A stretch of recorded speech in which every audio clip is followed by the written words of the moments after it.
न दिल में प्यार हो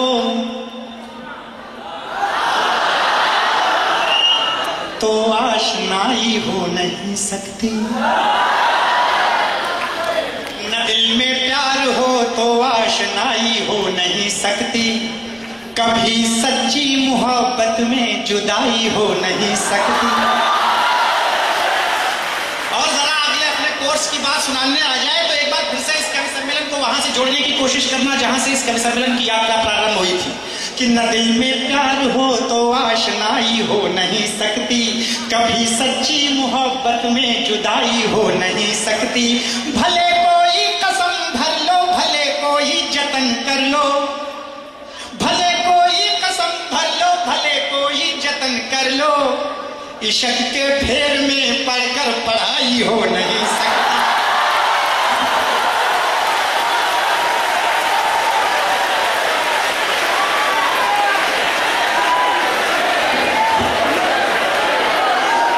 ताली कम थी, बजानी चाहिए अजातशत्रु जी के लिए भरपूर तालियां आप लोगों को। और मुझे पता है कि 10 मिनट मेरे पास हैं, 5 मिनट का ये कार्यक्रम आप लोगों के बीच में मैं और रखना चाहता हूं। अगर स्ट्रिक्टली मुझे बता दिया गया था कि मैं 5 बजे तक इस कार्यक्रम को समापन की ओर ले जाऊंगा,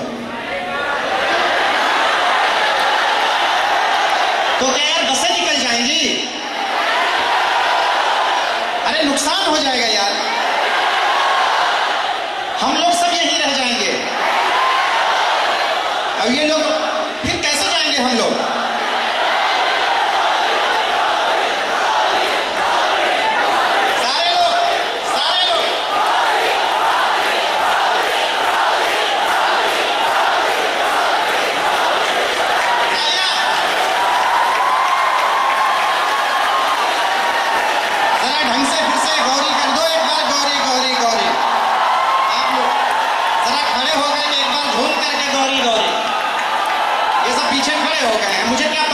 शिवरात्रि तुम लोग आज मनाओगे।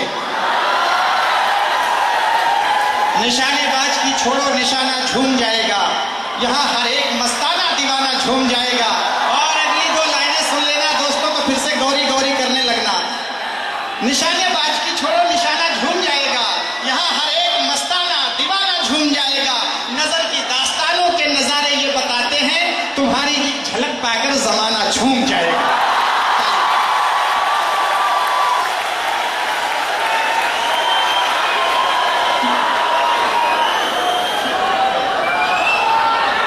धन्यवाद। अच्छा, इनके धन्यवाद पर ही इतना हो रहा है, इनकी कविता पढ़ने पर कितना हो होगा। यही एक कमी होती है संचालकों की कि बीच में बहुत बोलते हैं। हम भोजीपुरा के लोग हैं, सबसे पहले टोल टैक्स वसूल करते हैं। देखिए गलती इसमें इनकी भी नहीं है, अक्सर जिनको घर में बोलने की इजाजत नहीं मिलती वो यहाँ के अपनी भड़ास। गौरी मुश्किल तो यही है कि अभी घर में बोलने की इजाजत इसलिए नहीं मिल रही कि घर में इजाजत देने वाला ही कोई नहीं है।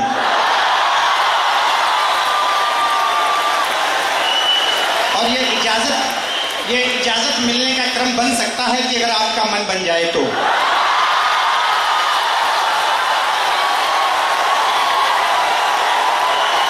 देखिए शब्दों के बाण यूं ना मारा करो।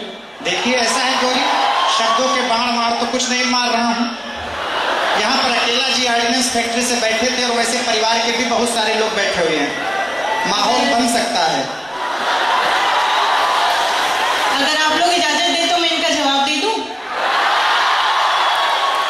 नारी शक्ति मेरे साथ है और सामने अग्रिम पंक्ति में बैठी हूँ, उनको प्रणाम करती हूँ, इस सम्मानित मंच को प्रणाम करती हूँ और आपको निपटाती हूँ कि शब्दों के बाण यूं ना मारा करो, शब्दों के बाण यूं ना मारा करो, बोलने से पहले कुछ तो विचारा करो। सुनिए, शब्दों के बाण यूं ना मारा करो, बोलने से पहले कुछ तो विचारा करो। आपका भरम खुद ब खुद टूट जाएगा, आईना जाके पहले गौर से नहीं।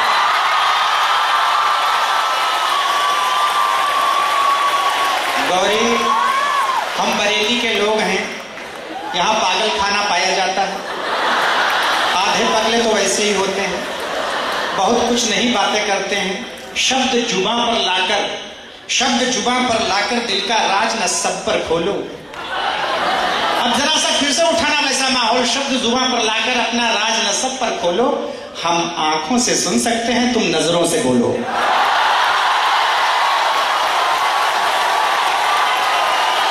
जरा सा झूम करके उठ करके ताली वाली बजाया करो यार।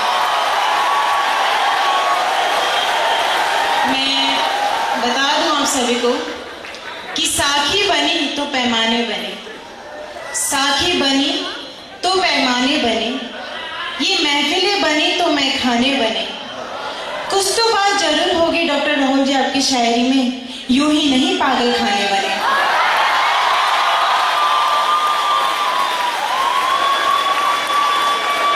देखो मैडम, ऐसा है कि ये इंजीनियरिंग कॉलेज है और मैं तो यही कहूंगा इन पागलों की ओर से, जल्द आए जिन्हें सीने से लगाना है मुझे, जल्द आए जिन्हें सीने से लगाना है मुझे। और कवि सम्मेलन को खोलना, गौरी को राह देना कि जल्द आए जिन्हें सीने से लगाना है मुझे, ये बदन और किसी काम में लाना है मुझे।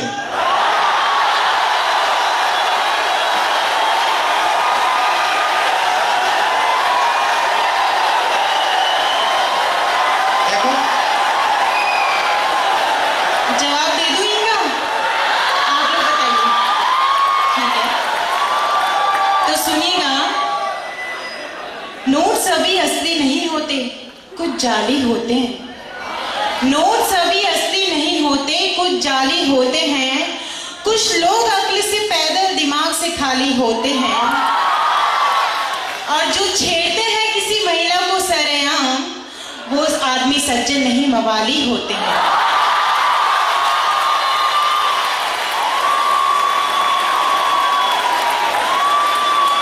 क्या हुआ? देखो, मामला इंजीनियरिंग कॉलेज का है, इसीलिए मैं समझ करके गरारी ठीक कर रहा हूं, चूड़ियां सही से कट जाएं। हम बावफा थे इसलिए नजरों से गिर गए, हम बावफा थे इसलिए नजरों से गिर गए। शायद तुम्हें तलाश किसी बेवफा की थी।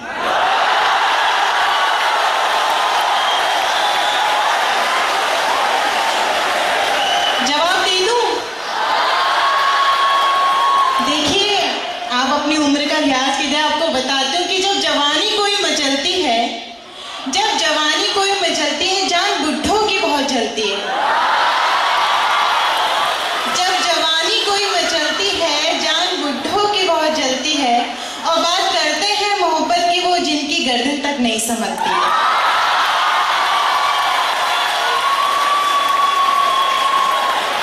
देखो मैडम, ऐसा है कि मेरा परिवार बैठा हुआ है, लेकिन यार तुम लोग अगर बाराती बन जाओगे तो मैं काम कर सकता हूं।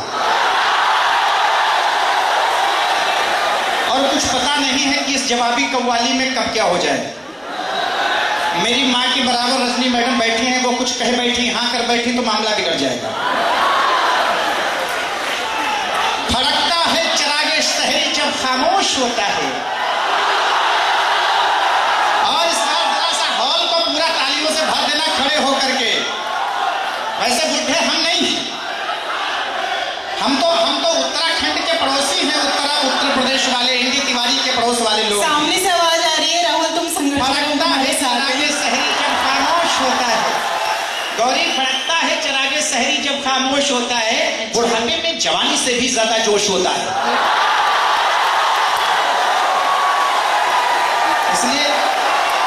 इसलिए 5 तो वैसे ही बज गए। आदित्य भैया 5 बज गए हैं, मैं इशारा कर दूंगा। ये ऐसे ही चलता रहेगा, रात तक जवाबी कव्वाली चलेगी। भरत सर बैठे हुए हैं, उनको प्रणाम करता। इसलिए मैं चाहता हूँ कि ताली वाली बजाओ, गौरी को कविता पढ़ लेने दो। अगर आप लोग इजाजत दे तो इनका जवाब देके फिर मैं अपने काव्य पाठ को शुरू करूं। अंजुम रहबर जी की पंक्तियों से मैंने प्रेरित होकर 4 पंक्ति लिखी हैं। सभी नारी शक्ति का मैं साथ चाहूंगी। मोहब्बत में कभी अपना समय बेकार मत करना, मोहब्बत में कभी अपना समय बेकार मत करना, किसी भी बेवफा से प्यार का इजहार मत करना। बहुत अच्छी तरह लड़कों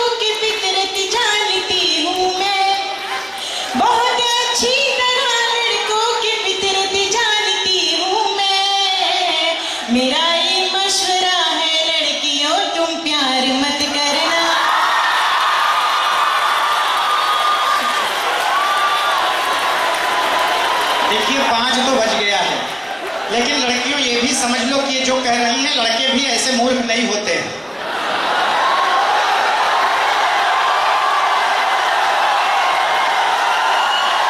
मेरे बच्चे, ये बच्चे बहुत समझदार हैं। तू जिससे भी प्यार करेगी उसका बंटा धार करेगी। तू जिससे भी प्यार करेगी उसका बंटा धार करेगी, इसका उसका सबका किसका किसका उद्धार करेगी।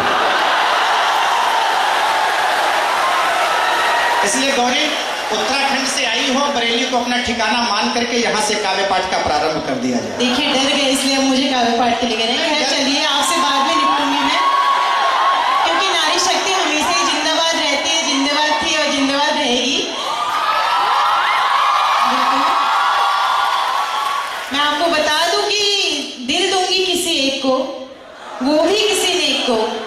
दिल दूंगी किसी एक को, वो भी किसी नेक को। ये कोई मंदी का प्रसाद नहीं है जो कि बांट दूंगी आप जैसे किसी क्रैक को। समझ गए? देखो, मत बांटो, मत। जिंदा भी रखेगी कि यूं ही मार डालेगी।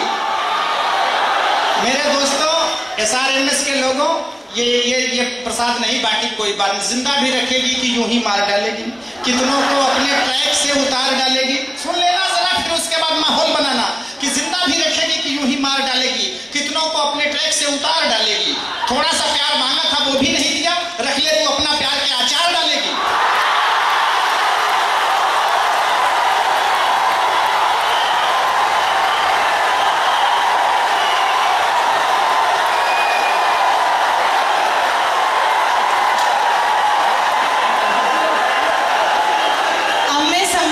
शादी क्यों नहीं है अभी तक?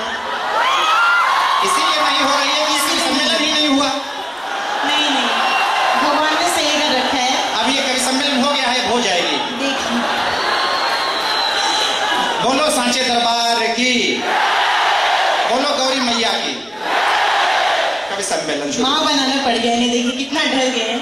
चलिए खैर, मैं अपने काव्य पाठ का प्रारंभ करती हूँ। ये नोक झोंक तो चलती रहेगी, वरना मेरा पेमेंट काट दिया जाएगा अगर मैंने अपना कुछ सुना नहीं गीत यहाँ पे। तो 27 को भी कट जाएगा। इन्होंने पहले से ही रच रखा है कि कहाँ पे पेमेंट कटेगा। तो मंच की सबसे नन्ही कलम में आप सभी को प्रणाम करती हूँ। बहुत ही अच्छा कवि सम्मेलन यहाँ आयोजित किया गया है। मैं बधाई देती हूँ आप लोगों को तहे दिल से। और मेरा सौभाग्य है कि यहाँ पे मुझे आदेश दी गए काव्य पाठ करने का, और मैं यहाँ पे पधारी हूँ। और मैं बता दूँ कि मंच में सबसे नन्ही कलम होने के कारण मैं आप सबसे एक विनती करूंगी कि सबसे ज्यादा आशीर्वाद और नहीं मुझे मिलना चाहिए। अभी हमारे बीच में राव कवि अजात शत्रु जी बहुत अच्छा यहाँ पे सुना के गए हैं, और सच में इनकी कुछ कविताएं मुझे भी बेहद पसंद है। और इनकी जितने बड़े आप लोग फैन है, मैं भी बहुत बड़ी फैन है। मेरा जोरदार ताने इनके लिए हो जाए। और साथ में अकेला जी भी, साथ में नहीं मतलब अकेले जी बहुत अच्छा सुना। तो अपने काव्य पाठ की 4 पंक्तियां प्रारंभ करती हूँ। अपनी परिचय की 4 पंक्तियों से अपने काव्य पाठ का प्रारंभ करूंगी, और यहीं से मुझे अंदाजा लग जाएगा कि आप सभी मुझे कितना सुनना चाहते हैं और क्या सुनना चाहते हैं। सुनिएगा। बीमारी इश्क में दिल की दवा के साथ आई हूँ। बीमारी इश्क में दिल की दवा के साथ आई हूँ। जो यादों में बसा उस नौजवां के साथ आई हूँ। जो यादों में बसा उस नौजवां के साथ आई हूँ। महकने लगी तेरे शहर की हर गली क्योंकि, महकने लगी तेरे शहर की हर गली क्योंकि, मैं नैनीताल की ताज़ी हवा के साथ आई। मैं नैनीताल की ताज़ी हवा के साथ आई। बहुत बहुत धन्यवाद। इसीलिए बदली छाई है आजी ने। फिर बीच में बोल पड़े, इसलिए इनको सबसे किनारे बैठा दे। जो संचालक होते हैं ना, बीच में बटर बटर करने की बहुत आदत होती है। इनको सही कह जाते हैं जो कि किनारे बैठा देते हैं। इनको बटर लगा करके मटर देना लगा। खैर आपको धीरे धीरे करके मैं निपटाऊंगी। मैं पहले जितने यहाँ सुधी श्रोता खड़े हैं उनको ऐसा ख्याल मत करो, मुझे सुखी जी लेने दो, तुम्हारा हूँ तुम्हारा ही रहने दो। धीरे धीरे मत निपटाने की कोशिश करो। वो एक व्यक्ति डॉक्टर के पास गया, डॉक्टर बोला कि ऐसा है आपको कोई ऐसी बीमारी लग गई है जो आपको धीरे धीरे खा रही है। तो मरीज बोला डॉक्टर साहब धीरे से बोलो, पत्नी बाहर ही बैठी है।